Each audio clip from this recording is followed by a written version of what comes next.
Yeah, I was just thinking, like, sometimes we ask God to, about what we want, And when I got sober, I just said to God, you know what? Get me through this. Put me wherever you need me, And I'll tell you, be careful when you ask God to put you wherever He needs you, because I've had experience as a bouncer, as a corrections officer. I've been in front of people. I've done stand-up comedy. Since I was 18, I've been knocking on doors doing pest control. Thousands and thousands of people you run into, and you kind of just, and just being a person that would, be on the street looking for pills or whatever. I know the street. You know what I mean? I know, what's going on. I know, stuff that regular people and, unfortunate, good for them that they don't know, but God knows that I know, this stuff. I know that life, to an extent. And, I just listening to this pastor, God knows that I don't require much. I lived in a truck like this for 40 days in Sacramento. I lived in a little trailer for 14 months here. I lived on the street here for 6 weeks here in Tampa in a pretty sketchy area. And God put me, where you're supposed to be.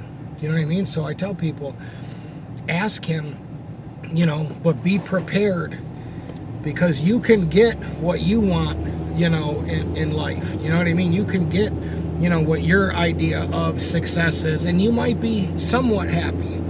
But until you really realize, and I'm just realizing that you should be going, hey God, whatever your plan is, for my life, make that my life. Don't let me become, a Marine.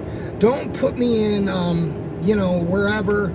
I tried to get in the National Guard. I was like 0.5 pounds overweight. God just, I went back, and it just wouldn't happen. And, there was other things I wanted to do. I got into corrections thinking that, okay, you know what, this is a good step in the right direction, and it just wasn't anything.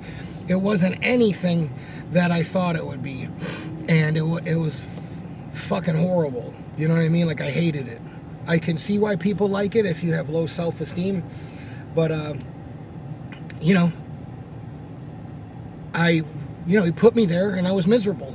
I had, the badge and the shiny shoes, and I looked like a legit badass. You know what I mean? Like, you're wearing that uniform. Some people can wear the uniform, and some people can wear the uniform. You know what I mean? And I just it just never felt right. It just never felt right. It just did not. It's like some relationships you get in, you go, this doesn't feel right, And so I just tell people, ask God, put me, especially now, like, dude, I go into people's apartments, I see, drug paraphernalia, they got kids, I see Suboxone wrappers, I see all stuff that I've had experience with. You know what I mean? I'm not judging these people, but people need somebody to be able to tell them, hey, you can make it through this. If you want to, I can point you in the right direction. I can show you, I can give you the road home, but you got to read the map. You can't do it. You can't do it for them. So I give people the opportunity, to, if they need my help, or I'll point them in whatever direction, but I can't constantly check in with you, and you text me and that's it, and we don't talk on the phone and check in, and that's just not part of the deal. Like, if you need help, you have to be accountable. So I tell people, ask God to put you, where you where you need to be. So that's just, that's what your destiny really is. Your destiny isn't what you think it is, playing